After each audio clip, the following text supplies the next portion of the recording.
Hey everyone, this is Clinton Manning, and you're watching Tales by Firelight.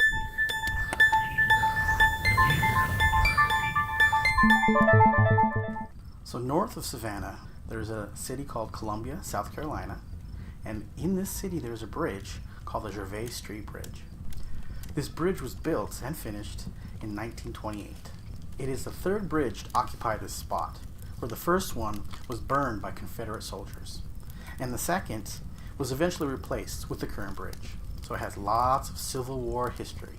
So I've been doing research, background research, on the different tales, the stories I've heard throughout my life, and I'm finding it really awesome that I'm actually finding local lore that backs up the claims from the stories. While living in Savannah, I had this friend. Let's call him Dave. And Dave was definitely a ladies' man. He was very confident, and he was not afraid of arguing his point. I actually met him.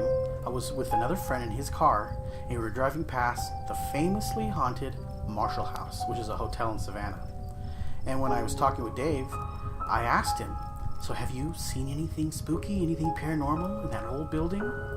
And he totally made fun of me and joked, and I could tell that he was not a believer, and he thought he didn't want to waste any time talking about nonsense. But anyways, over the next few years, as we were going to school, we became quite close. And he was a great friend. Now, during Dave's senior year, he had an interview up north, so he had to pass through Columbia, South Carolina. So he was on the freeway for a couple of hours, and it was really late, and he was getting tired. And pretty soon, he found himself on a bridge. Now, it was really foggy.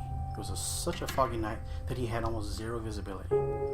And as he was driving on the road, this bridge, you know that sound the car makes? Ka-clunk, ka-clunk, ka-clunk, as you're passing your bridge? And his fog lights captured the silhouette of a girl. So as he was driving, he looked to the right, and he saw a girl standing on the side of the road. And she was severely underdressed, and it was really cold. So he looked at her, and when he saw her, she began to flag him down and started walking towards the road, towards his car. So he pulled up, stopped his vehicle because he was a bit concerned. He looked over at her, and through the window, she was looking at him really intensely. And he started to kind of feel freaked out, when suddenly she opened the door and crawled halfway into the car, right up to his face, and said, "I'm really cold. Can you please give me a ride home?" Now, she was really good looking, totally hot. So when he looked at her, he kind of stumbled on his words and just nodded, yes. So she got in the car and closed the door. So as he was driving, it was really awkward.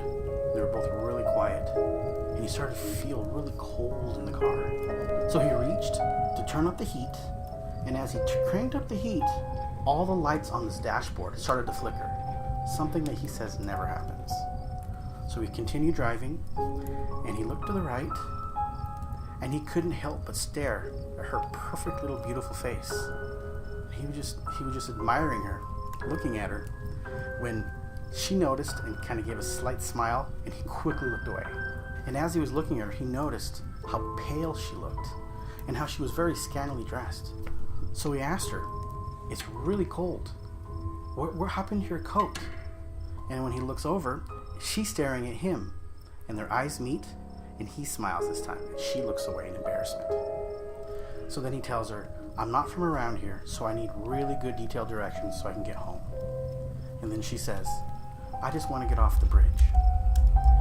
So the fog is so thick that as the headlights shine onto the fog, it's like he's driving in pure white. It's so dense. When all of a sudden, he sees headlights coming in the other direction, and there's a car driving in his lane. And so he swerves real quick, really ticked off, starts complaining about that driver. When he looks to the right, the girl's gone. He's totally confused, so he pulls over immediately. And he starts looking in the back seat, looking through the car, and he sees nothing. So he opens his door and stands up and starts looking around, and he realizes that he's not on the bridge anymore.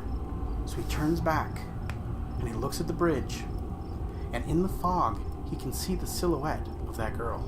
And he feels a shiver go down his spine as he looks at the silhouette. They stare at each other just for a minute, and she backs up into the fog. If you drive on this bridge at night and you pick up this girl, you will find that she will disappear by the time you reach the end of the bridge. Hey story lovers, I'm so glad you're here watching Tales by Firelight with me. I really like this story, and I like how I was able to hear it from a friend and do research and find that there's actually lore. People say that they see the same thing that my friend saw. Please follow me, See First, on Facebook. And if you're going to go on Amazon and do some shopping anyways, please consider using my affiliate link that's going to be pinned to the top post on my Facebook page. You go shop for whatever you need, and it'll help Tales by Firelight become even awesomer than it is. All right, thank you so much. Bye-bye.